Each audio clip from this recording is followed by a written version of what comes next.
Hello to all the chemist, this is Ranjana Kaushik. Welcome to Ranjana Kaushik chemistry. जैसा कि last video में मैंने आपको आरपीएससी एग्जाम के सिलेबस एंड पैटर्न से थोड़ा सा सिमिलर करवाया था। होपफुली आपको पता चल गया होगा कि उसका लेवल कैसा है। आज का वीडियो हम स्टार्ट करेंगे थर्मोडायनेमिक के क्वेश्चन के साथ में। थर्मोडायनेमिक एक ऐसा टॉपिक है जिसका सिलेबस इन्होंने बहुत वास्ट किया हुआ है और मोस्ट ऑफ द एग्जाम में थर्मोडायनेमिक के क्वेश्चन आते ही हैं, कन्फर्मली आते हैं। आपको हर जनरल एग्जाम के लिए यूजफुल होगा, ऑल्सो फॉर द सीएसआई और नेट एग्जाम, क्योंकि इसमें ऐसा है कि इन्होंने कुछ भी नहीं छोड़ा है, लगभग सब कुछ लिया है।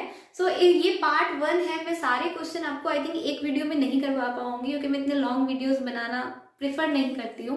हम आधे क्वेश्चन इस वीडियो में करेंगे, आधे हम नेक्स्ट वीडियो में करेंगे।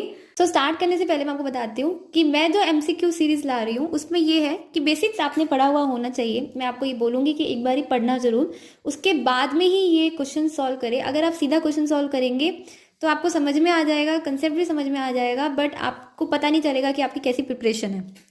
एक बार पढ़ने के बाद में उसके बाद में एमसीक्यू पे आना। और अगर जैसे कि मैं किस तरह से एमसीक्यू करवा रही हूँ उसके बारे में बताती हूँ कि मैं बिल्कुल रैंडम नहीं ले रही हूँ, टॉपिक वाइज चलेंगे। थर्मोडायनेमिक का जो फर्स्ट टॉपिक है उससे क्वेश्चन है, सेकंड टॉपिक से है, थर्ड टॉपिक से, बिल्कुल सिलेबस से लाइन टू लाइन है, ठीक है। अगर आप फर्स्ट क्वेश्चन देखोगे तो ये क्वेश्चन आपका आया हुआ है, कौन से एग्जाम में आया हुआ है? ये I think college professor exam में ही आया हुआ है आरपीएससी के। और इसमें आप देखिए बहुत किस तरह का लेवल है कि what is not true about the thermodynamics. Just इतना सा सीधा स्टेटमेंट आपको पूछा है। First is it's related to the flow of heat. तो ये ऑब्वियस है कि ये करेक्ट है, हीट का फ्लो ही डिस्क्राइब करते हैं thermodynamic. It deal with energy changes occupying all type of physical and chemical process. Obvious है कि जितने भी आपके एनर्जी चेंजेस होते हैं उनके साथ में ये डील भी करता है। थर्ड स्टेटमेंट कहता है कि it's law are applicable on matter in bulk as well as on individual atoms and molecules. ये स्टेटमेंट यहाँ पे रॉन्ग हो जाता है। क्यों? क्योंकि आपको पता होगा कि जो थर्मोडायनेमिक का लिमिटेशन है वो यही है कि इसमें थर्मोडायनेमिक आपको टाइम के बारे में नहीं बताता कि एक रिएक्शन को या फिर एक प्रोसेस को होने में, एक चेंज को होने में कितना टाइम लगा, और ये मैकेनिज्म को नहीं बताता, ठीक है। ये सिर्फ आपको एनर्जी के चेंजेस के बारे में ही बताता है। और दूसरा ये सिर्फ मैक्रोस्टेटिक प्रॉपर्टी है, ये जो लार्ज अमाउंट होते हैं उन्हीं पे ये अप्लाई होता है। ये स्मॉल पार्टिकल्स के बारे में उन पे अप्लाई नहीं होता है। ये इसका क्या हो गया, एक्सेप्शन से ही, इसका लिमिटेशन से ही इसका क्वेश्चन था। Next question, A well-stopped thermos flask contain a small ice cube is the example of what? ये बहुत ही पॉपुलर क्वेश्चन है, नीट लेवल पे भी पूछा जाता है। देखो बेसिकली आपको बताना है कि ये कौन सा सिस्टम है। तो आपको पता है कि अगर एक थर्मस फ्लास्क को बिल्कुल ही आपने क्या किया, इसको बंद किया हुआ है, तो थर्मस में क्या होता है कि ना तो हीट का ट्रांसफर होता है, ना ही इसमें कोई भी मैटर का ट्रांसफर पॉसिबल होता है। तो दोनों ही ट्रांसफर पॉसिबल नहीं होते और इस तरह के एग्जाम्पल को हम क्या बोलते हैं, आइसोलेटेड सिस्टम, जिसमें कोई भी ट्रांसफर नहीं होता, ना मैटर का होता है ना ही आपका एनर्जी का होता है। इसका ऑप्शन क्या हो जाएगा, आइसोलेटेड सिस्टम। क्लोज सिस्टम की बात करें तो क्लोज सिस्टम क्या होते हैं कि जहां पे आपका सिर्फ आपका एक्सचेंज होता है एनर्जी का, मैटर का एक्सचेंज नहीं होता।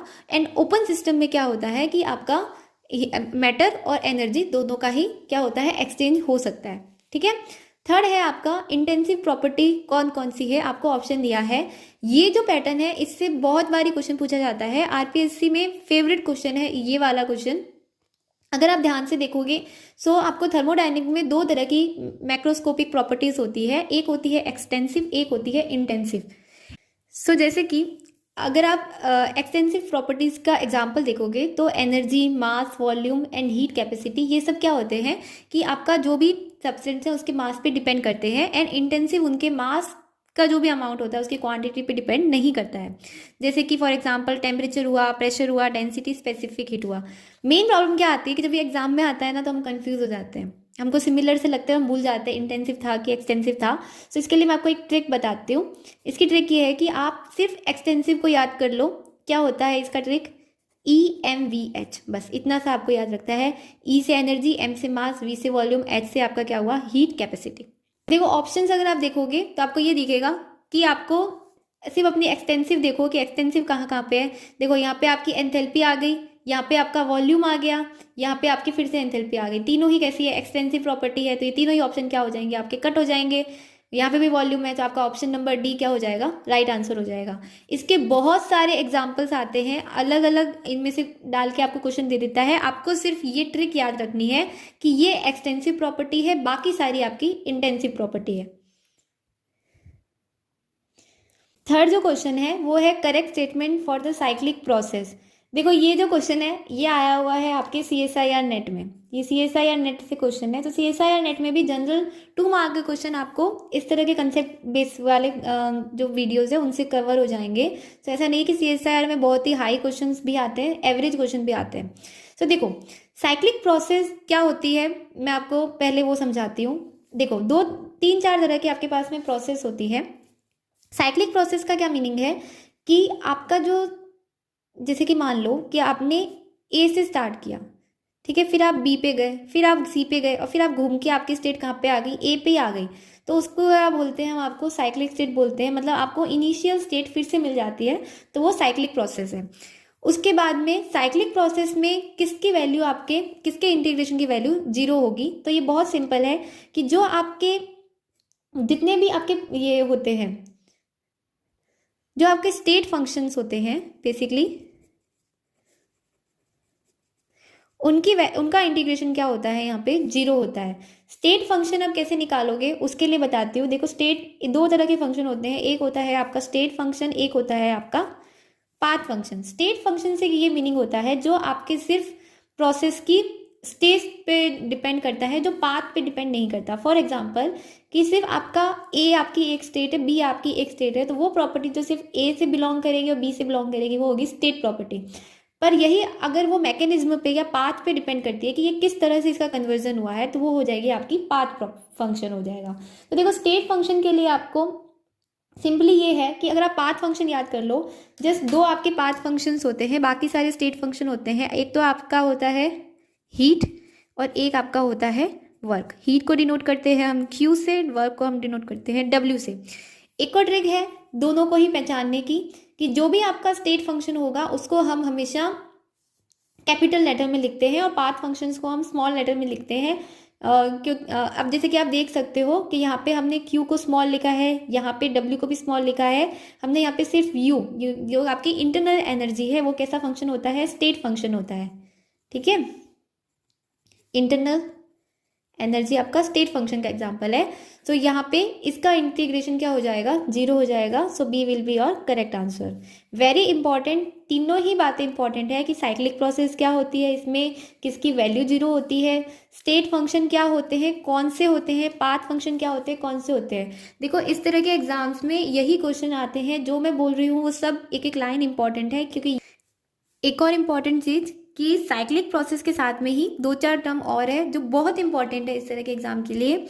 जैसे कि आपका एडियाबेटिक प्रोसेस क्या होता है, आइसोथर्मल, आइसोबारिक, आइसोकोरिक प्रोसेस क्या होता है। तो इसके लिए आपको जनरल टर्म्स याद रखने हैं कि यहाँ पे आपका डेल वी यानी कि वॉल्यूम में जो चेंज होता है वो 0 होता है, टोटल चेंज। आपका एडियाबेटिक प्रोसेस बेसिकली डिपेंड करता है आपके हीट से, जो टोटल हीट ट्रांसफर है del Q is equal to 0 होता है। आइसोथर्मल दैट मीन कि टेम्परेचर क्या रहेगा, सेम रहेगा, टेम्परेचर में चेंज 0 होता है। एंड आइसोबारिक के लिए del P is equal to 0 होता है। इट्स वेरी इंपॉर्टेंट, आप नोट डाउन करने की भी जरूरत नहीं है, इसको अपने दिमाग में मेमोराइज रखना। नेक्स्ट जो क्वेश्चन है उसमें आपको पूछ रहा है कि internal energy change del E 0 होता है किसके लिए, और आपको सारी प्रोसेसेस दी है किसके लिए डेल E 0 होगा। तो देखो सबसे पहले डेल E यानी कि आपकी इंटरनल एनर्जी है, वो एनर्जी जो आपके सब्सटेंस के अंदर पहले से होती है, उसके अंदर एसोसिएटेड होती है, उसको हम E से या फिर U से भी डिनोट करते हैं। ठीक है, अगर U दिया है तो भी वो इंटरनल एनर्जी है। सेकेंड चीज़ ये मैंने आपको बताया था कि ये कैसा फंक्शन है, स्टेट फंक्शन है या पाथ फंक्शन है। तो ये कैसा फंक्शन है, ये स्टेट फंक्शन है। पाथ फंक्शन सिर्फ 2 ही होते हैं, heat and work. So state function है तो ऑब्वियस है कि ये स्टेट पे ही डिपेंड करेगा। अगर आप इसका डेल E निकालते हो तो डेल E का फॉर्मूला होता है E2 minus E1। Final state से इनिशियल स्टेट को माइनस करते हैं तो ये आता है, या फिर आप प्रोडक्ट माइनस रिएक्टेंट भी कर सकते हो। ठीक है, अब मान लो कि आपकी प्रोसेस कैसी है, एक्सोथर्मिक है। एक्सोथर्मिक प्रोसेस के लिए जो आपका डेल E होता है उसकी वैल्यू कैसी होती है, negative, del E is equal to negative. और अगर आपका प्रोसेस कैसा है, एंडोथर्मिक है, तो वहाँ पे आपके डेल ई की वैल्यू क्या होती है, पॉजिटिव होती है। ठीक है, ये बहुत इंपॉर्टेंट कंसेप्ट है, इनको अपने दिमाग में फीड करके रखना। अब इसकी वैल्यू जीरो कब होगी, तो देखो डेल ई डिपेंड किस पे करता है, टेम्परेचर पे डिपेंड करता है। वेरी इंपॉर्टेंट कि डेल ई किस पे डिपेंड करता है, टेम्परेचर पे। If you increase the temperature then internal energy also increases. And अब मान लो कि अब इसको जीरो करना है, तो ये किस पे कब जीरो होगा, जब ये टेम्परेचर क्या हो जाए, जीरो हो जाए। और इनमें से कौन सी प्रोसेस के अंदर आपका टेम्परेचर जीरो होता है, आइसोथर्मल में डेल टी क्या होता है, जीरो। टोटल चेंज किस में जीरो होता है, आइसोथर्मल में। इसलिए इसका करेक्ट आंसर क्या हो जाएगा, आइसोथर्मल प्रोसेस। सो बेसिकली आपका जो फाइनल स्टेटमेंट हो गया वो ये कहता है कि for isothermal process del T is equal to zero, so del E is equal to zero. It's very very important statement, ये आपको कई बार पूछता है एग्जाम के अंदर और आपको याद होना चाहिए। डेल ई की अगर हम यूनिट की बात करें तो इसकी यूनिट्स होती है, अगर आप इसकी यूनिट की भी हम यहीं पे बात कर देते हैं तो या तो होती है आपकी जूल, या फिर हम इसको अर्ग्स में भी मेज़र करते हैं। 1 जूल इज इक्वल टू 10⁻⁷ अर्ग्स। एक क्वेश्चन और आता है कि यूनिट का ऑर्डर पूछते हैं। सो देखो सबसे लार्ज होती है calorie, then joule and then आपका अर्ग। सो अभी तक हमने general system, function, internal energy से रिलेटेड हमारे क्वेश्चन कर लिए। अब जो हमारा क्वेश्चन है वो आता है वर्क के ऊपर।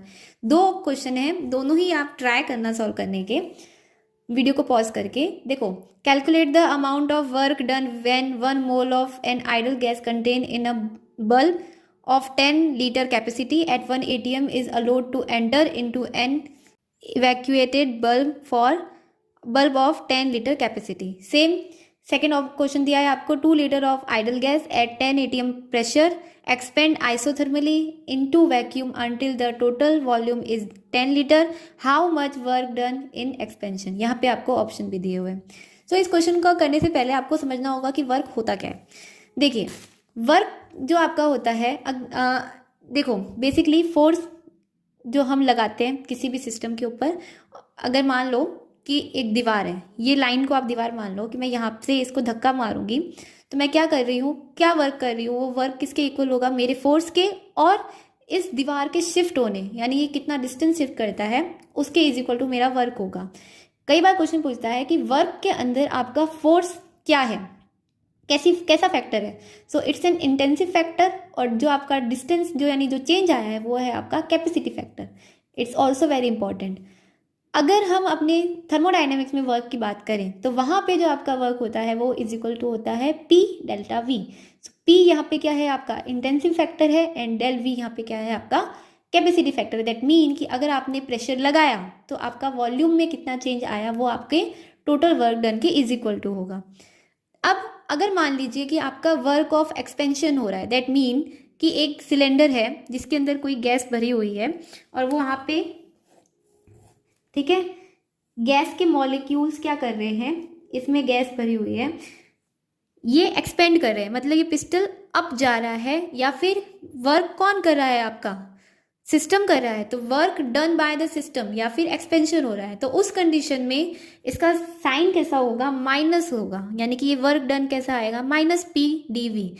और यही अगर अपोजिट कंडीशन हो जाए तो कि जहाँ पे आपका सिस्टम पे डन वर्क हो रहा है, दैट मीन कि आप बाहर से प्रेशर दे रहे हो, यहाँ पे एक्स्ट्रा प्रेशर दे रहे हो, तो क्या होगा, पिस्टल नीचे आएगा, आपके सिस्टम के ऊपर वर्क हो रहा है, आपका सिस्टम का वॉल्यूम क्या हो जाएगा, थोड़ा सा कंस्ट्रक्टेड हो जाएगा। ठीक है, कंस्ट्रक्शन हो गया यहाँ पे, इसलिए यहाँ पे इसका वर्क डन कैसा आता है, +PdV आता है। वेरी इंपॉर्टेंट, बहुत याद रखने वाली चीज़ है। नेक्स्ट, मैक्सिमम वर्क डन किस प्रोसेस में होता है, तो हमेशा रिवर्सिबल प्रोसेस में होता है। It's also important. अब आते हैं हमारे क्वेश्चन में। सो देखो, क्वेश्चन में इस तरह के क्वेश्चन में आपको एक वर्ड देखना है कि क्या यहाँ पे कहीं वैक्यूम लिखा हुआ है। सो देखिए, यहाँ पे वैक्यूम लिखा हुआ है, एंड यहाँ पे भी आपका इवैक्यूएटेड यानी कि वैक्यूम है। इन द वैक्यूम, अगर आप देख लो कि अगर आपके पास वैक्यूम है तो वैक्यूम से क्या मीनिंग होता है आपका? वैक्यूम से हमारा ये मीनिंग होता है कि अब जो प्रेशर हम बाहर से लगा रहे थे वो क्या हो गया? जीरो हो गया। वैक्यूम में बाहर से कोई प्रेशर ही नहीं लग रहा। उस कंडीशन में अगर आप यहाँ पे P is equal to zero रख दोगे तो वर्क क्या हो जाएगा? Is equal to zero. So बाकी आपको कुछ भी पढ़ने की जरूरत नहीं है और आपका सीधा आंसर क्या आ जाएगा? जीरो। और ये क्वेश्चन कहाँ पे आए हुए हैं? आपके फर्स्ट ग्रेड एग्जाम में आए हुए हैं। ठीक है, क्वेश्चन देखो, नेक्स्ट क्वेश्चन अब हमारा आ गया है, लॉज पे आ चुके हैं अभी हम। ठीक है, तो थर्मामीटर किस लॉ पे बेस है? Very important question. वैसे आरपीएससी में ये जीरो लॉ नहीं है, बट फिर भी मैंने यहाँ पे क्वेश्चन लिया है कि आपको शायद किसी अदर एग्जाम में ये हेल्प कर जाए। सो देखो, थर्मामीटर बेस होता है जीरोथ लॉ पे।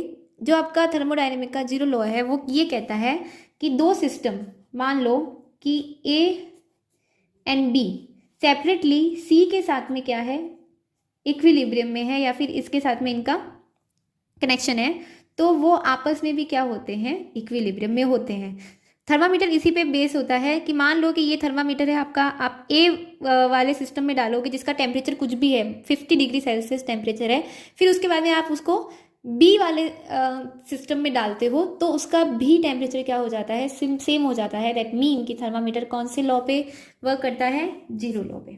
ठीक है, next question, total internal energy change for a reversible isothermal cycle is? Internal energy में चेंज कितना होगा रिवर्सिबल आइसोथर्मल साइकिल में? ये चार ऑप्शन है, ऑप्शन पढ़ने की जरूरत भी नहीं है। मैंने आपको बताया है कि जहां पे भी आपको आइसोथर्मल दिख जाए, आइसोथर्मल इंटरनल एनर्जी ई किस पे डिपेंड करती है? टेम्परेचर पे डिपेंड करती है। जहां पे del T is equal to zero हो गया, वहां पे del E is equal to भी क्या हो जाएगा? जीरो हो जाएगा। सो आइसोथर्मल के लिए क्या हो गया? जीरो।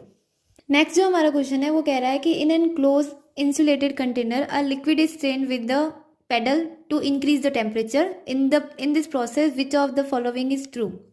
सो बेसिकली ये आपका फर्स्ट लॉ पे अब हम आ चुके हैं थर्मोडाइनमिक के। सो देखो यहाँ पे मेरी बात ध्यान से देखिए कि फर्स्ट लॉ ऑफ थर्मोडाइनमिक ये कहता है, आपको सबको पता है कि यूनिवर्सल ट्रूथ है कि एनर्जी को हम ना फॉर्म कर सकते हैं ना ही हम उसको डिस्ट्रॉय कर सकते हैं। हम सिर्फ उसको एक फॉर्म से दूसरे फॉर्म में कन्वर्ट कर सकते हैं। So first law of thermodynamic ये कहता है कि मान लो कि एक सिस्टम है, उसकी एक एनर्जी पर्टिकुलर ई, ठीक है, फिर वो जा रहा है एक सेकेंड स्टेट में, तो वो किस तरह से गया, उसको क्या एनर्जी दी, तो उसकी टोटल एनर्जी कैसे होगी? इसकी इंटरनल एनर्जी बढ़ के E1 से क्या होगी? आपकी E2 होगी।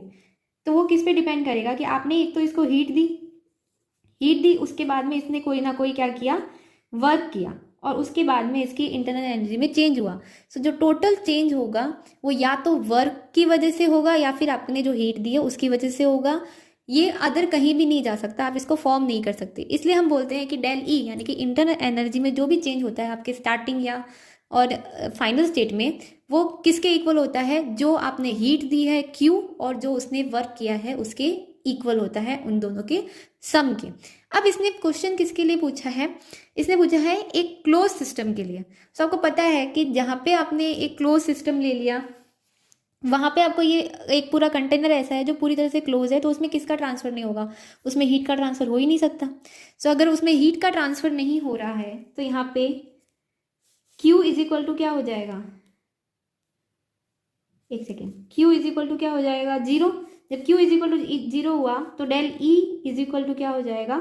W। सो करेक्ट ऑप्शन क्या होगा कि Q तो क्या है आपका? जीरो, और del E is equal to किसके है? W के, पर ये जीरो तो नहीं है। ऑब्वियस है कि जीरो तो नहीं होगा, कुछ ना कुछ चेंज आएगा और वो किसके इक्वल होगा? वर्क के। इसलिए ऑप्शन नंबर थर्ड क्या हो जाएगा? Correct option. ओके, नेक्स्ट हमारा एक न्यूमेरिकल है, ये फर्स्ट ग्रेड के एग्जाम में आया था आरपीएससी में। In a process 701 joule of heat is absorb by a system and 394 joule of work is done by a system. What is the change in the internal energy for the process? तो simple first law पे ही है ये आपका, del E is equal to क्या होता है? Q plus W. Internal energy change ही निकालना है आपको। क्यू की वैल्यू दी हुई है इसने 701, वर्क इसने दिया हुआ है आपका प्लस 394। अब देखो मेन चीज यहाँ पे ये देखनी है कि work done by a system है। जब भी वर्क एक सिस्टम के थ्रू होता है तो वर्क कैसा होता है, negative. W is equal to, देखो इस इक्वेशन को आप ऐसे भी लिख सकते हो, del E is equal to Q plus P del V। Why? क्योंकि P डेल्टा V क्या होता है यहाँ पे, W। सो यहाँ पे आपको पता है कि फॉर किसके लिए, आपके वर्क डन बाय सिस्टम, उसके लिए यहाँ पे आपका जो W होता है उसकी वैल्यू होती है माइनस P डेल dV। ठीक है, सो इस कंडीशन में ये इक्वेशन क्या हो जाएगी, del E is equal to Q is equal Q minus W या फिर P dV, कुछ भी लिख सकते हो, यहाँ पे माइनस आ जाएगा। सो दैट्स वाई यहाँ पे इसको जब सॉल्व करोगे तो क्या आएगा, 701 माइनस 394। सो इसको माइनस करोगे, उसके बाद में आपका आंसर क्या आएगा, plus 307। Now come to the next question, for an adiabatic expansion of ideal gas. इस तरह के क्वेश्चन बहुत पूछे जाते हैं, बहुत, और आई थिंक आपको मैं टॉपिक वाइज ही चल रही हूँ तो समझ में आ रहे होंगे। देखो आपको बताना है टोटल वर्क डन किसके इक्वल होगा, क्या करेक्ट है, क्या आपको ये बताना है। तो देखो सबसे पहले एडियाबेटिक क्या होता है, जिसमें टोटल हीट जो चेंज होता है वो जीरो होता है, del Q is equal to zero. ठीक है, एक्सपेंशन के लिए वर्क क्या होता है, माइनस P डेल्टा V। अब आ जाओ अपने फर्स्ट लॉ इक्वेशन पे, कुछ नहीं करना है। फर्स्ट लॉ इक्वेशन कहता है कि del E is equal to Q plus W। Q यहाँ पे जीरो है तो del E is equal to क्या होगा, W के, बट क्योंकि यहाँ पे एक्सपेंशन हो रहा है इसलिए W यहाँ पे क्या हो गया, माइनस। तो del E is equal to क्या हो गया, माइनस W। या फिर आप क्या बोल सकते हो, W इज इक्वल टू क्या हो जाएगा, minus E। So option number A will be the correct option. Okay, so next question is about the enthalpy. So हमने फर्स्ट लॉ से रिलेटेड क्वेश्चन कवर किए हैं, अभी हम एंथैल्पी पे आ रहे हैं जो बिल्कुल नई टर्म है आपके लिए। आपको स्टेटमेंट दिए हैं, स्टेटमेंट वाले क्वेश्चन बहुत कंफ्यूजिंग होते हैं, ये नेट में भी आपको बहुत लॉस करते हैं, और आरपीएससी, जीपीएससी या सेट एग्जाम में तो ये फेवरेट है, स्टेटमेंट ही देता है ताकि आप कंफ्यूज हो जाओ और गलत कर दो। पर मैं यहाँ पे आपको बहुत अच्छे से बताऊंगी, आपको बस ध्यान से सुनना है, अपने आप आपका रिविजन हो जाएगा।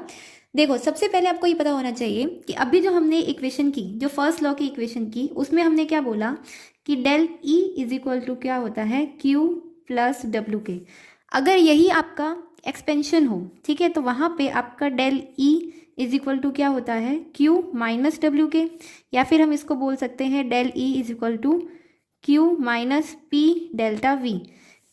अगर आपको यहाँ से Q निकालना है तो Q इज इक्वल टू क्या आ जाएगा, del E plus P delta V। ठीक है, या यहाँ पे आपका आ गया Q के लिए इक्वेशन। अब मान लो कि आपको Q की वैल्यू निकालनी है, तो ये अगर आपने कांस्टेंट, दो चीज़ें ले सकते हो, या तो कांस्टेंट प्रेशर ले लो या कांस्टेंट वॉल्यूम ले लो। P डेल्टा V है यहाँ पे, अगर मैं यहाँ पे क्या लेती हूँ, कांस्टेंट वॉल्यूम लेती हूँ, तो ये पूरी वैल्यू जीरो हो जाएगी। कांस्टेंट वॉल्यूम पे ये इंटरनल एनर्जी में चेंज के इक्वल ही हो जाएगी। सो मान लो कि मैंने यहाँ पे डेल्टा V को क्या कर दिया, जीरो, यानी कि कांस्टेंट वॉल्यूम पे, कांस्टेंट वॉल्यूम दैट मीन कि यहाँ पे मेरा वॉल्यूम में कोई चेंज नहीं हो रहा है, तो उस कंडीशन में Q is equal to del E हो गया। So at the constant volume जो आपका हीट एब्जॉर्ब होगी वो किसके इक्वल होगी, टोटल इंटरनल एनर्जी में जो चेंज हो रहा है उसके इक्वल टू होगी। अब मान लो एंथैल्पी के केस में हम क्या करते हैं कि सेम इक्वेशन में मैंने प्रेशर को कांस्टेंट कर दिया। अब देखो यहाँ पे तो भाई डेल V था, अगर वॉल्यूम को कांस्टेंट रखा तो वॉल्यूम में चेंज क्या आया, जीरो आया, इसलिए ये पूरी इक्वेशन क्या हो गई, जीरो हो गई। पर जब प्रेशर को कांस्टेंट करूंगी तो ये वैल्यू क्या हो जाएगी, जीरो नहीं होगी। तो ये जीरो नहीं होती, उस कंडीशन में हमें एक नई टर्म मिलती है, उसे हम बोलते हैं H को बेसिकली आप ये बोल सकते हो कि H is equal to E plus PV। ठीक है, और इसी में जब आप चेंज निकालते हो यानी कि डेल H निकालते हो तो उसका फॉर्मूला हो जाता है del H is equal to del E plus PdV। अब मान लीजिए इसको आप शॉर्ट फॉर्म में लिखते हो तो आप क्या बोल सकते हो, हीट एब्जॉर्ब्ड, या फिर आपने इवोलेट की है एट द कांस्टेंट प्रेशर, तो उसको हम क्या बोलते हैं, एंथैल्पी। एंथैल्पी में किया हुआ वर्क कैसा होता है, हमेशा वर्क ऑफ एक्सपेंशन होता है। कैसे होता है वर्क ऑफ एक्सपेंशन, मैं आपको बताती हूँ कि देखो इस पूरी इक्वेशन को निकालने के लिए हमने जो हमारा फर्स्ट लॉ था उसमें वर्क को क्या किया, जो प्लस होना चाहिए था उसको माइनस किया, जो माइनस वाली इक्वेशन थी उससे हमने अपना एंथैल्पी निकाला। इसलिए यहाँ पे वर्क कैसा होता है, वर्क ऑफ एक्सपेंशन होता है। अगर आप H की इक्वेशन दोगे तो वो क्या होगी, E प्लस PV हो गया। और हीट एंथैल्पी में जो चेंज होता है वो मैंने आपको बता दिया, इसको हम क्यू पी से भी डिनोट करते हैं और डेल ई को हम क्यू वी से भी डिनोट करते हैं। फुली समझ में आ गया होगा। अब आते हैं अपने क्वेश्चन पे। तो क्वेश्चन अगर आप देखोगे तो enthalpy change is the sum of internal energy change and PV work done. So ये करेक्ट है, इक्वेशन यही कहती है, तो ये सही है। Enthalpy change is equal to the heat absorb and evolved at constant pressure. So ये आपका कैसा है, देखो कांस्टेंट प्रेशर पे ही होती है, तो ये भी करेक्ट है। Third is enthalpy work is work of contraction. So ये यहाँ पे गलत हो गया कि ये कैसा, इसका वर्क कैसा होता है, वर्क ऑफ एक्सपेंशन का होता है। ओके, नेक्स्ट जो हमारा क्वेश्चन है वो कह रहा है कि a mixture of 2 moles of carbon monoxide and 1 mole of O2 in an vessel is ignited to convert the CO into the CO2। So आपको टोटल इंटरनल एनर्जी में चेंज बताना है, ठीक है, या फिर आपको इनका रिलेशन बताना है एंथैल्पी और इंटरनल एनर्जी के अंदर। सो देखो, जो हमारा एंथैल्पी चेंज का फॉर्मूला था उसके अंदर अगर मैं पी डेल्टा वी की is equal to N R T लिखूँ तो आपको पता है ये P V is equal to N R T होता है, तो मैं यहाँ पे डेल एन आर टी भी लिख सकती हूँ। अगर मैं यहाँ पे डेल एन आर टी लिख रही हूँ तो यहाँ पे अगर डेल एच को मैं क्या लिख सकती हूँ, Q P, and del E को मैं क्या लिख सकती हूँ, क्यू वी और एन आर टी। तो ये फॉर्मूलाज बहुत इंपॉर्टेंट है, आपको सिंपल इक्वेशन भी पूछ सकता है, इसलिए मैंने यहाँ पे बताया है। सो देखो, आपको ये बताना है कि अब आपका डेल एच ज़्यादा होगा या डेल ई ज़्यादा होगा या इक्वल होंगे। सो ये डिपेंड किस पे करेगा, आपके नंबर ऑफ मोल्स पे करेगा। अगर आपका नंबर ऑफ मोल्स चेंज ज़्यादा है, ये वैल्यू ज़्यादा आ रही है, तो ऑब्वियस है कि आपका डेल एच ज़्यादा होगा, और अगर ये वैल्यू कम आ रही है तो आपका डेल ई ज़्यादा होगा।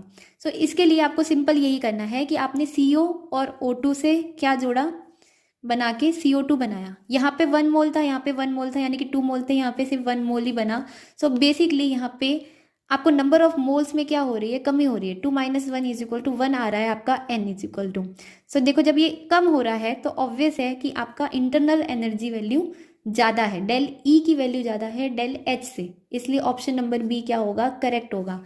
ये जो लॉ है, ये इसकी कंडीशन ये है कि इसमें बेसिकली कि आपका जो डेल एन है, ठीक है, वो आपका 0 नहीं होना चाहिए, एन में कोई ना कोई चेंज होना चाहिए। अगर एन में कोई चेंज नहीं होगा तो ये एप्लीकेबल नहीं है।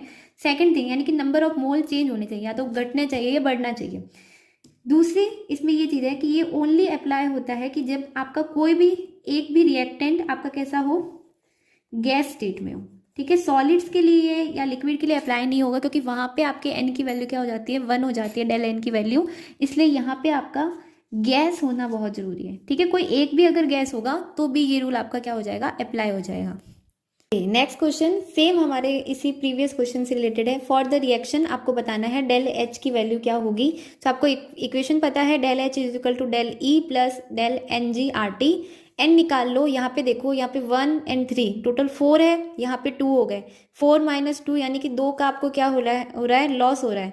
2 का लॉस हुआ तो यहाँ पे आपने क्या रखा, माइनस। डेल एन कितना हुआ, माइनस में आया आपका, इसलिए यहाँ पे क्या आया, -8। सेम ही क्वेश्चन है, आपको रिएक्शन दी हुई है, इसके लिए आपको बताना है। सो देखो, हम क्या करेंगे, यहाँ पे अपना वही अपनी इक्वेशन लगाएंगे, del H is equal to del E plus del N G R T. Okay, equation के लिए यहाँ पे देखो 1 था, 1 से गए तो यहाँ पे क्या हो गए, 1 और 2, 1 से 2 हो गया, इंक्रीज हुआ है कितने का, +1 हुआ इंक्रीज। तो इसका आंसर क्या आ जाएगा, del H is equal to del E plus R T. तो ऑब्वियस है कि डेल एच आपका क्या होगा, डेल ई से थोड़ा सा ज़्यादा होगा, इसलिए ऑप्शन नंबर बी क्या हो जाएगा, करेक्ट। हमारे क्वेश्चन है उसमें देखो, फॉर एन एक्सोथर्मिक रिएक्शन आपको पूछा है कि क्या करेक्ट होगा। सो देखो, एक्सोथर्मिक रिएक्शन के लिए जब भी आपको इंटरनल एनर्जी या फिर एंथैल्पी चेंज पूछता है तो सिंपल है, एक्सोथर्मिक के लिए हमेशा नेगेटिव होती है एंड एंडोथर्मिक के लिए पॉजिटिव होती है। सो नेगेटिव दैट मीन कि इसकी वैल्यू 0 से क्या होगी, कम होगी, इसलिए आपकी ऑप्शन बी करेक्ट हो जाएगा। Correct equation for the enthalpy. So आपको करेक्ट इक्वेशन बतानी है, कौन सी होगी। ये प्रोफेसर एग्जाम में आया हुआ क्वेश्चन है, क्या देखो इनका लेवल देखो क्या है। बट मेन चीज़ ये है कि इतना सारा वास्ट सिलेबस है कि हम कंफ्यूज हो जाते हैं, इसलिए मैं आपको बोलूँगी कि इतने वास्ट सिलेबस में आप क्वेश्चंस ज़्यादा कीजिए, थ्योरी पढ़ने जाओगे तो कुछ नहीं मिलेगा। सो देखो यहाँ पे सिंपल है कि del H is equal to E plus P D V होता है, so that's the correct answer. तो ये हमारे एंथैल्पी से रिलेटेड सारे क्वेश्चन हो गए। अब हम नेक्स्ट टॉपिक पे जाते हैं, हीट कैपेसिटी। तो ये हमारा क्वेश्चन है हीट कैपेसिटी से रिलेटेड कि हीट कैपेसिटी क्या होती है जब आपका दो अलग अलग टेम्परेचर पे सिस्टम रखा हुआ है। तो देखो हीट कैपेसिटी का फॉर्मूला होता है C is equal to Q upon del टी। ठीक है, सो ऑप्शन नंबर 1 से ही आपको दिख गया होगा C is equal to Q upon 1T है। ये सारे प्रोफेसर के प्रीवियस एग्जाम में आए हुए क्वेश्चन है, ये इसका करेक्ट ऑप्शन हो गया। अभी हम इसके बारे में थोड़ा और डिटेल से पढ़ लेते हैं। Okay, so heat capacity basically होती क्या है कि एक स्पेसिफिक अमाउंट ऑफ हीट है जो आपको रिक्वायर होगा किसी भी जो सिस्टम है, जो भी सब्सटेंस है, उसका टेम्परेचर 1 डिग्री सेल्सियस इंक्रीज करने के लिए, तो उसको हम बोलते हैं हीट कैपेसिटी। इसको हम डिनोट करते हैं C से, और इसको हम वैल्यू क्या होती है इसकी Q अपॉन डेल टी। ध्यान रखना कि delta T is equal to क्या होता है T2 माइनस T1। जो फाइनल होता है उसमें से इनिशियल को माइनस करते हैं, T1 माइनस T2 मत करना। अब ये स्पेसिफिक भी हो सकती है और ये मोलर भी हो सकती है। अगर स्पेसिफिक हीट कैपेसिटी की बात करें तो जब आपका अमाउंट 1 ग्राम हो तो उसे हम बोलेंगे स्पेसिफिक हीट ये कैपेसिटी, और अगर 1 मोल हो तो हम उसे बोलेंगे मोलर हीट कैपेसिटी। अगर हीट कैपेसिटी को आप मेज़र कर रहे हो कांस्टेंट वॉल्यूम पे तो हम उसे डिनोट करते हैं CV से, और अगर हम इसे फाइंड आउट करते हैं एट कांस्टेंट प्रेशर तो हम उसे डिनोट करते हैं CP से। वेरी इंपॉर्टेंट, हीट कैपेसिटी से क्वेश्चन बहुत बार आता है और इसके रिलेशन काफ़ी ज़्यादा पॉपुलर है बेसिकली। अभी हम आगे देखेंगे, जैसे कि आप यहाँ पे देख सकते हो करेक्ट पेयर आपको बताना है, इनमें से कौन सा करेक्ट पेयर है। तो देखिए सबसे पहली बात, जब आपका कांस्टेंट वॉल्यूम है, ठीक है, कांस्टेंट वॉल्यूम है तो वहाँ पे अभी हमने एंथैल्पी में पढ़ा था कि जब हम कांस्टेंट वॉल्यूम लेते हैं तो हमारा जो Q होता है यानी कि QV होता है उसको हम क्या बोलते हैं, QV is equal to delta E होता है। और जब हमारा कांस्टेंट प्रेशर होता था तब हम QP को बोलते थे डेल्टा H। ठीक है, तो सेम आपको सिर्फ यही बताना है कि इसमें से करेक्ट क्या है। तो सबसे पहले देखो QV और QP वाला कौन सा सही है। तो देखो यहाँ पे आपका QP है तो QP के लिए क्या होगा, डेल H होगा। QP is equal to del H होना चाहिए। दो ऑप्शन तो कट हो गए। CP पे आ जाओ, तो CP का फॉर्मूला ही क्या होता है, CP is equal to QP। Obvious है क्योंकि कांस्टेंट प्रेशर है तो यहाँ पे ये भी क्या होगा, कांस्टेंट प्रेशर पे अपॉन डेल T होगा। तो QP यहाँ पे क्या है, del H upon del T। So option number C will be the correct answer. ये रिलेशंस बहुत इंपॉर्टेंट है, बहुत बार स्टूडेंट गलती करते हैं QP और QV में कि यहाँ पे डेल H आएगा या डेल E आएगा। अब ये वही क्वेश्चन है कि आपने अगर आपका अमाउंट कितना है 1 ग्राम है तो उसके लिए जो हीट रिक्वायर होगा उसको क्या बोलेंगे, हीट कैपेसिटी या स्पेसिफिक हीट या मोलर हीट या एंथैल्पी। तो इसको हम बोलेंगे स्पेसिफिक हीट कैपेसिटी। ये तो आपको क्लियर हो गया। अब देखो CP और CV में एक रिलेशन होता है, CP minus CV is equal to क्या होता है, R की वैल्यू आपको सबको पता है, R इज इक्वल टू 8.314। ठीक है, अब देखो इस रिलेशन को डायरेक्ट भी पूछता है, CP भी पूछता है, CV भी पूछता है, वगैरह वगैरह भी पूछता है। एक और रिलेशन होता है जहाँ पे हम करते हैं CP upon CV। CP upon CV को हम डिनोट करते हैं गामा से। ये बहुत इंपॉर्टेंट है, इससे रिलेटेड क्वेश्चन आते हैं, तो जहाँ पे आपको गामा दिख जाए तो वहाँ पे समझ जाना कि ये CP अपॉन CV है। ठीक है, अब जैसे कि आप यहाँ पे गामा से रिलेटेड क्वेश्चन देखो, what is the value of gamma for H2S gas. So ये वैल्यू आपको निकालनी है। तो देखिए इसके लिए जो गामा आपका होता है, गामा की वैल्यू आपको याद रखनी है, जो आपका मोनो एटॉमिक गैस होती है। मोनो एटॉमिक गैस के लिए जैसे कि फॉर एग्जांपल आपका ऑर्गन हो गया, हीलियम हो गया, इनके लिए गामा की वैल्यू होती है 1.66। मैं डायरेक्ट बता रही हूँ, इसका डेरिवेशन भी होता है बट यही पूछता है। ठीक है, डाई एटॉमिक गैस के लिए क्या होता है, जैसे कि फॉर एग्जांपल H2 हुआ, O2 हुआ, N2 एंड ऑल, उनके लिए होती है 1.40। एंड आपका अगर ट्राई एटॉमिक है, ट्राई एटॉमिक गैस है, जै फॉर एग्जांपल आपकी H2S गैस, CO2 गैस, तो उनके लिए होती है 1.3। ठीक है, गामा आपको पता ही चल गया कि गामा होता क्या है, Cp/Cv होता है। तो करेक्ट ऑप्शन H2S गैस के लिए क्या होगा, 1.30 होगा। कई बार ये भी पूछता है, इनका ऑर्डर पूछ लेता है। सो हमेशा याद रखना कि मोनो के लिए हाईएस्ट होती है, देन डाई, देन ट्राई। तो ये कुछ इस तरह से डिक्रीजिंग ऑर्डर में होता है। ठीक है, कई बार ऑर्डर अगर पूछ ले तो आपको इसका डिसेंडिंग ऑर्डर पता होना चाहिए। या फिर और वैरायटी देने के लिए ये पूछ लेता है, सीपी की वैल्यू दे दी, सीवी की वैल्यू दे दी, और आपको पूछा कि गामा की वैल्यू बताइए, तो उस कंडीशन में आपको सीपी में से सीवी को डिवाइड करना है। ओके, जो क्वेश्चन है, ये क्वेश्चन काफ़ी बार आते हैं, CSIR नेट में भी आते हैं और नीट में भी आते हैं, सेट में भी आते हैं। देखिएगा, वर्क डन आपको निकालना है आइसोथर्मल रिवर्सिबल कंप्रेशन के लिए। तो इन सब से पहले थोड़ा नीचे आ जाइए, थोड़ा सा समझ लेते हैं। ठीक है, जो आपका आइसोथर्मल रिवर्सिबल प्रोसेस होता है उसमें दो तरह की प्रोसेस हो सकती है। एक हो सकता है आपका एक्सपेंशन, एक हो सकता है आपका कंप्रेशन। सिर्फ एक्सपेंशन के याद कर लो, कंप्रेशन के लिए इसके जस्ट अपोजिट होगा आइसोथर्मल। दैट मीन कि यहाँ पे डेल टी क्या होगा, जीरो। और मैंने बताया था कि जब डेल टी जीरो हो जाता है तो ई कैसी प्रॉपर्टी होती है, जो टेम्परेचर पे डिपेंडेंट होती है, इंटरनल एनर्जी, तो ये जीरो हो जाएगी।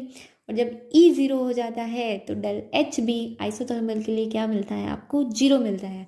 तो वेरी इंपॉर्टेंट, ये पूरा इंपॉर्टेंट है, कुछ भी पूछ सकता है आपको आइसोथर्मल रिवर्सिबल प्रोसेस के लिए क्या होता है।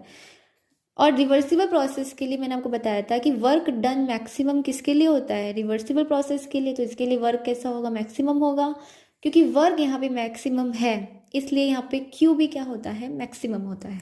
अब आते हैं एक्सपेंशन के लिए। अगर आप इसका डेरिवेशन करोगे तो आप इसका डेरिवेशन देख सकते हो, किसी भी बुक में आपको मिल जाएगा। अगर आप याद कर सकते हो सीधा मेमोराइज तो बहुत अच्छी बात है, वरना थ्योरी पढ़ के और उसके बाद में पढ़ना। ठीक है, तो W इज इक्वल टू क्या होता है एक्सपेंशन के लिए, -2.303 nRT log V2/V1।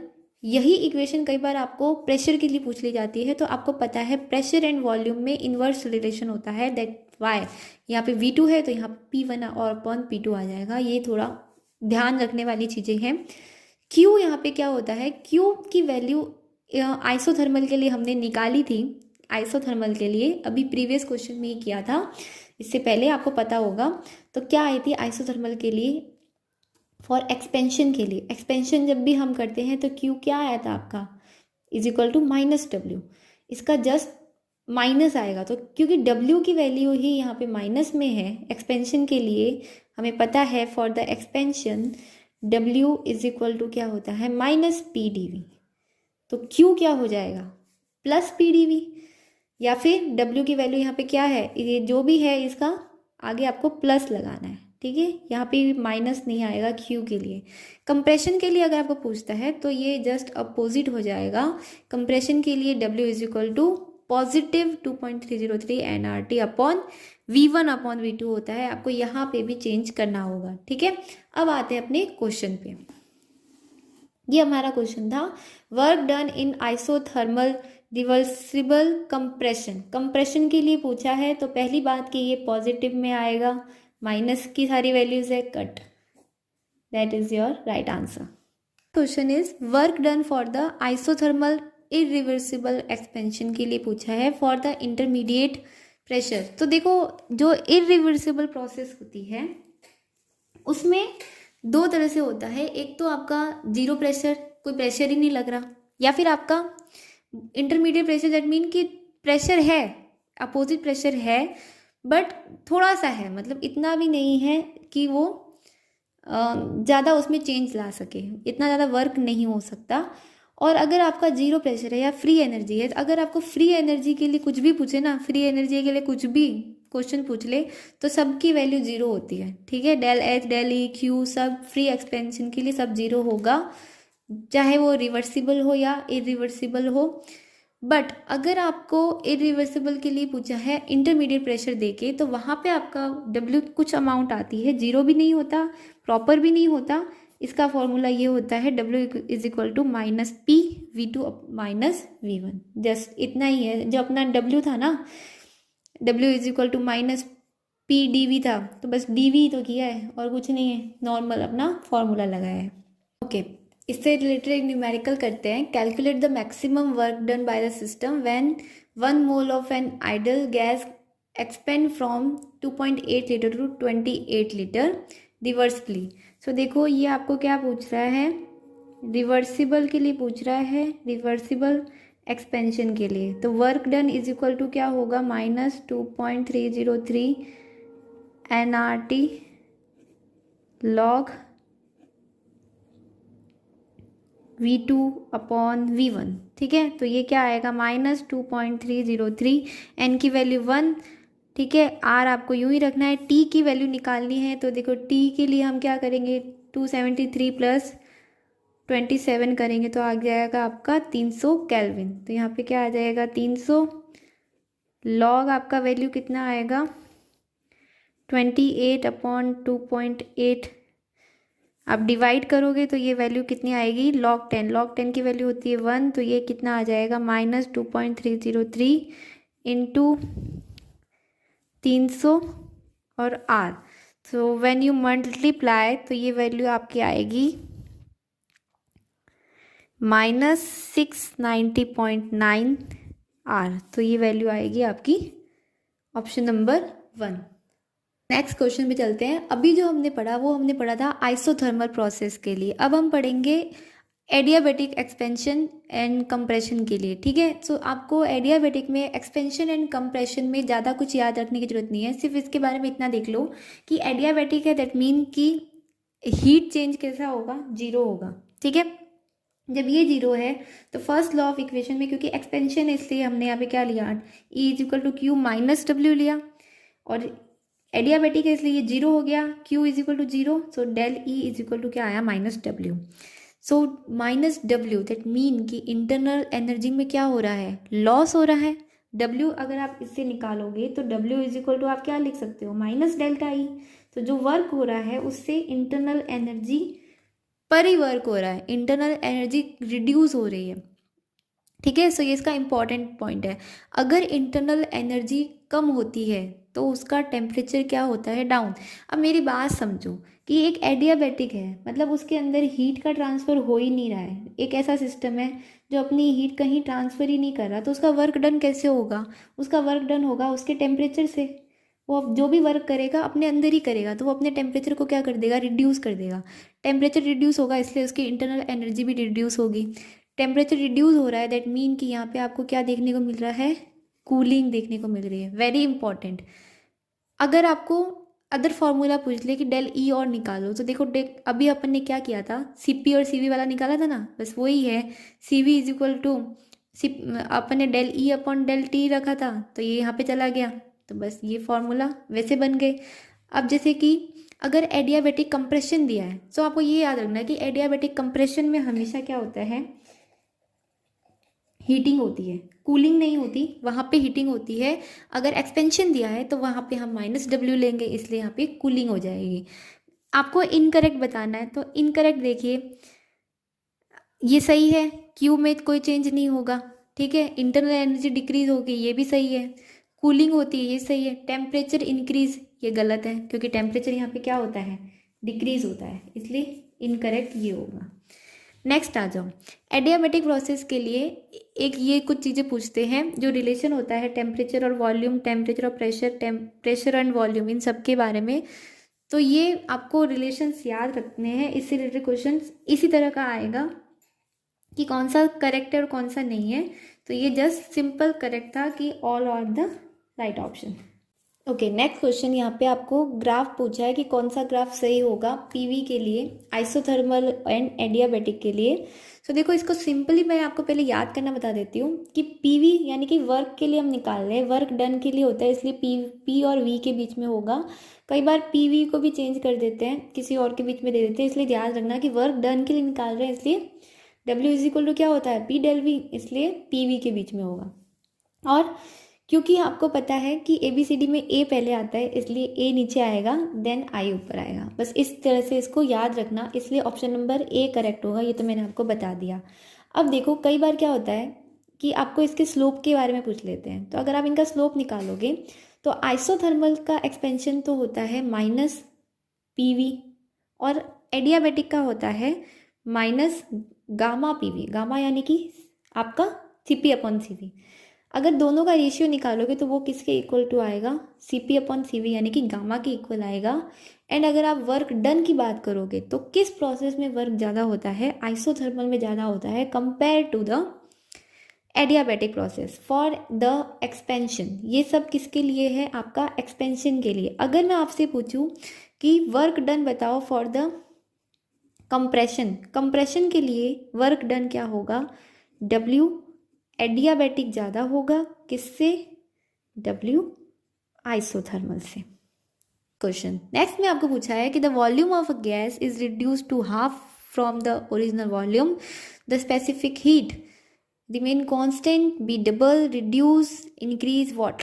तो देखिए स्पेसिफिक हीट मैंने आपको बताया था, specific heat and specific heat capacity, molar heat capacity क्या होती है।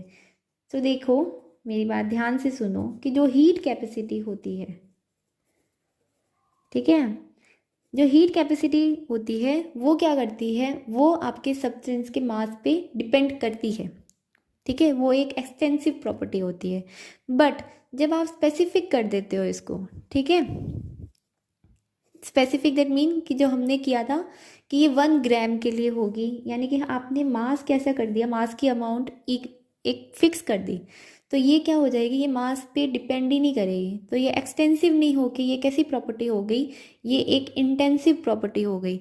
सो आप इसका वॉल्यूम या इसका मास को चाहे कुछ भी करो, हाफ करो या कुछ भी करो, स्पेसिफिक हीट पूछा है इसलिए ये कैसा रहेगा, remains constant. Okay, last question, 7.5 kilo joule of heat add किए आपने एक क्लोज सिस्टम में, while its internal energy decrease by 12 kilo joule, the work done by the system निकालना है आपको। सो देखो आपको अपना del E is equal to क्या होता है, Q प्लस W, ठीक है। डेल E आपने क्या डेल E कितना है, डिक्रीज हुआ है आपका 12 किलो जूल, ठीक है। हीट आपने दी है 7.5 kilo joule and work done by the system निकालना है। तो देखो जब भी मैंने बोला था कि जब भी वर्क डन सिस्टम करता है, जब भी बाय द सिस्टम यहाँ पे आपको दिख गया तो उसे भाई सिस्टम मेहनत करेगा तो कुछ तो लेगा, तो क्या लेगा, वो माइनस लेगा।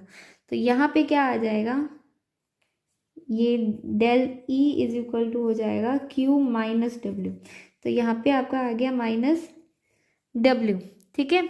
और आपके इंटरनल एनर्जी में भी डिक्रीज हुआ है तो यहाँ पे माइनस है, तो बस माइनस के इसको इधर भेज दो, -12 माइनस 7.5 इज इक्वल टू हुआ -W, तो ये कितना आया, -19.5 is equal to -W, minus से माइनस कट, सो W कितना आया आपका 19.5 किलो जूल।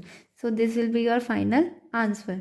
सो आज की वीडियो में मैंने आपको जितने भी क्वेश्चन करवाए वो थे लगभग थर्मोडायनेमिक का बेसिक फर्स्ट लॉ हमने कंप्लीट कर लिया है, molar heat capacity, enthalpy, energy सब पढ़ लिया है। अब अगर आपको ये वीडियो अच्छा लगा हो, अगर आपको इफ़ेक्टिव लगा हो तो आप मुझे कमेंट करना, वरना फिर हम इस सीरीज़ को जल्दी ही कंप्लीट कर देंगे, ख़त्म कर देंगे अगर आपका अच्छा रिस्पांस नहीं आया तो, ठीक है। So if you like the video then please like, share and comment and share to your friends. वो अगर कोई भी आपसे नीट की प्रिपरेशन कर रहा है या अदर एग्ज़ाम की प्रिपरेशन कर रहा है तो आप उसको भी शेयर कर सकते हो। Thank you for watching.